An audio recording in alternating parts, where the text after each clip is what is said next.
Internet, this video is part of the home remodel playlist on Scott's Garage. My wife and I recently purchased this 20-year-old home from my parents, and we have a few weeks here to remodel. This video is the second update when it comes to the kitchen, and specifically on the butcher block countertop. Now, we chose the Allen & Roth Acacia butcher block that is sold at Lowe's. And in this video, I'll show you how I made the cuts, the difficult miter cuts and the straight cuts using my new Wen track saw and track. Keep watching. Okay, please note that these Allen Roth butcher blocks from Lowe's, that they are covered in very thick, clear plastic. Now, I've already unwrapped one and cut one. The countertops are over here. They're outside right now, and I'm sealing them with a sealer. But I noticed as soon as I took off the plastic wrap and looked at the instruction, it said that you must seal these within 48 hours of unwrapping them. So simply please note that. Now, the goal today is actually to finish all the cuts on the butcher block. So I have three. There's two here, and there's one behind the camera. And I'll be making some miter cuts and some straight cuts and getting these to fit on what is your right side of your view. But before the end of the day, I will be sealing these as well, both front and back. I'll do a separate video on how to seal the butcher block. So let's remove this one from its plastic.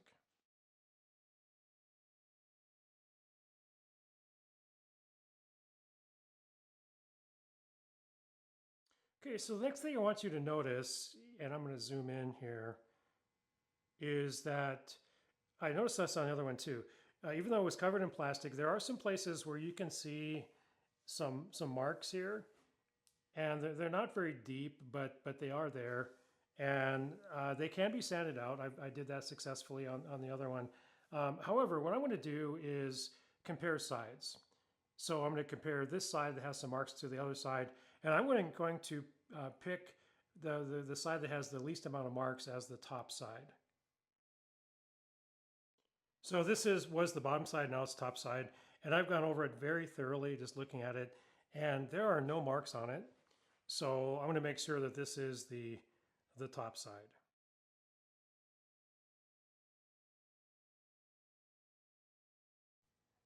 So I'll be using my new track saw for the second time. I used it for the first time yesterday, but before doing so, I wanted to show you what I've done here. So I separated the 6-foot butcher block from the 10-foot, and making the cut, I don't want to cut through both. So I'm using the old countertop to elevate it. There's a nice gap here. This is going to be a 45-degree cut right there. And this, by the way, will correspond to over there. So I'm going to cut 45-degree angle. It's longer than I need it to be. It's going to hang over a little bit. But I'm going to cut the 45 first, put it in place, and then I'll mark exactly where I do the straight cut. But I want to tell you more now about the Wen track saw. So I didn't have one. I've always wanted one. In fact, I think that this track saw might replace my table saw eventually. But with these countertops, you need precise cuts, especially if you are going to miter them. And I didn't want to take any chances. So yes, it's buying a new tool, which I love doing actually. But I want to make clean cuts. I don't want to screw this up. So, I mean, this was reasonable compared to other places. So we spent approximately $1,500 on the butcher block.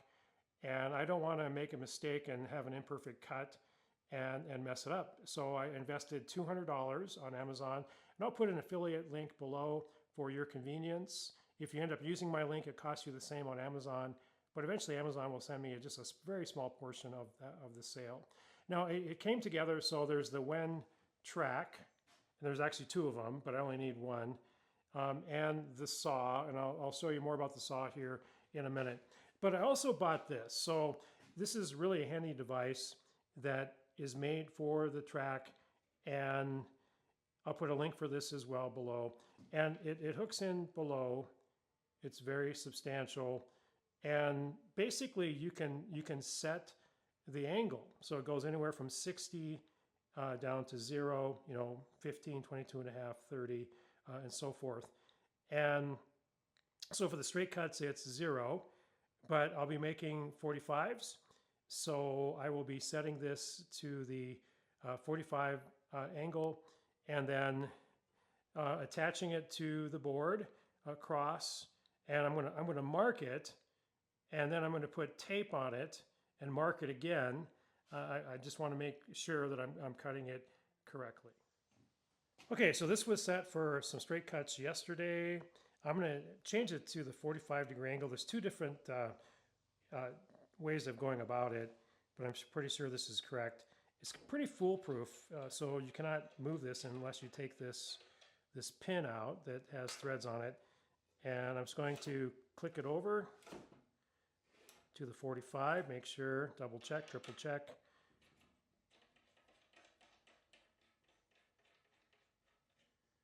Okay, and this is already locked in. There's also a lock on the bottom here that you tighten. There we go, that's nice and secure. Now there's a flat edge right here, and to get the 45, this will actually go over here. This is a new track, so the rubber edge here, the first time you use it, it actually cuts it. So it's kind of hanging over there for now.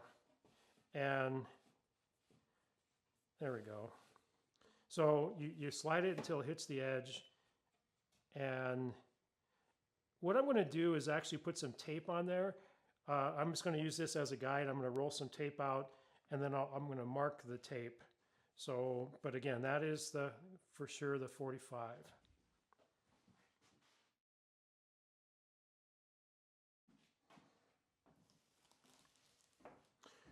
Okay, I added some more tape here. Now the tape is really necessary for the cleanest cut. You put it right on the top surface, and even the bottom surface if you wanted to, and the blade goes around. There's less chipping of the wood by using some masking tape. Now the kit came with 2 of these bar clamps that are made especially for the tracked, and with the 45 it's a little more difficult. I want to be able to, when I show you the saw, plunge it down before I start making the cut. So I need a little bit of room right here, so the track is overlapping. But I need to secure it because I don't want this moving around at all. And so what I'm going to do is the bar clamp is made to fit into this outside track, just like that. And on the bottom side, I'm going to clamp it down. It's going to join into the lower unused butcher block that's at the very base. So that is nice and flat, and I'm going to use the second clamp just right over here, and I'm hoping it doesn't interfere with the saw. I'll do a run through here before I make any cuts, but again, that's nice and secure. And so I'm just going to carefully just clamp it right here.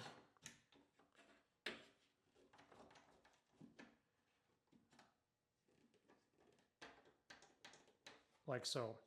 Again, I'll run the saw over it to make sure that it's not going to interfere.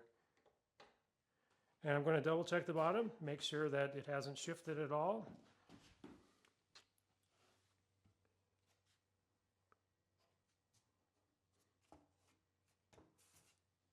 And it looks good. Now, as explained before, this is new to me, this Wen track saw.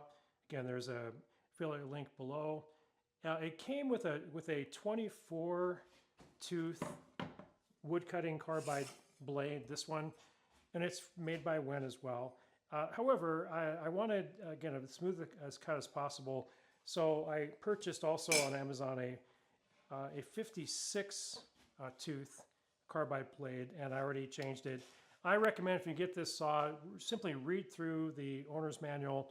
I read through all of the adjustments, everything that they are and what they do, and including in changing the blade. But it just fits beautifully right over the track. There's a little knob here that prevents it from kicking back, and you have to kind of turn that. Okay, I have triple checked everything here. Again, read the owner's manual on the Wen saw. There is a bevel setting. Make sure it's on 0 if you want a straight cut, so everything is there.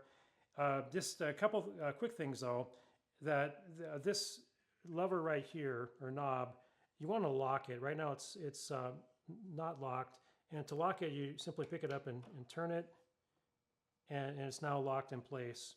And then there's a fine tune right here, and just make sure that it's not going to lift up on the track at all. And so what I'm going to do, it has a way to collect the dust. So I have a vacuum, shop vac hooked up to this, and I'll turn that on. And then what I'm going to do is take this beyond the piece I'm cutting. I'll turn it on, I'll plunge it, and then I'll cut it. I want to make sure I plunge it first, otherwise it leaves marks on the wood.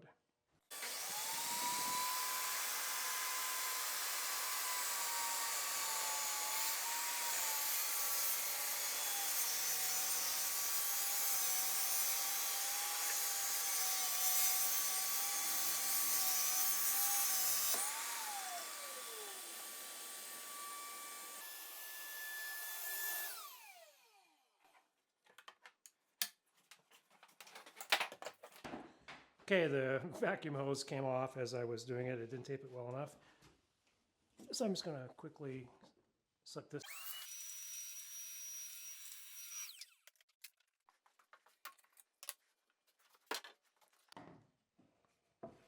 Okay, it looks really good.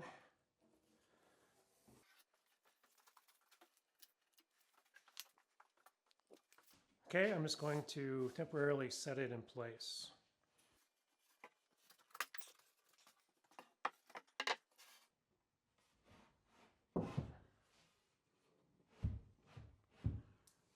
Okay, it looks good.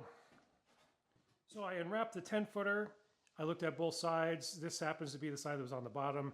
It's the cleaner side, so it's on the top. I put the tape on for the 45s.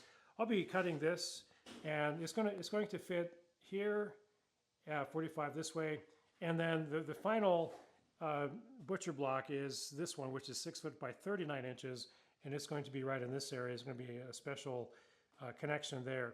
But it's time now to cut this long one.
Okay, one last thing for this video. I have one final cut. I've already marked it, and make this cut, and then we'll wrap it up.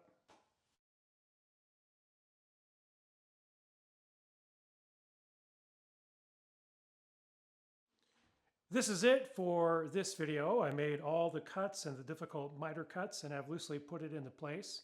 In the next video, I'll walk you through how to put an oil-based top coat, both on the top and the bottom, of the butcher block, similar to what I've done over here. And then in the next video, I'm going to show you how we're going to join the miters together securely using biscuit joints and clamps from the bottom side. There'll be another video on installing the sink. If you got any value at all from this video, please give me a like. It costs you nothing, but is a great value to me. And we'll see you in the next video.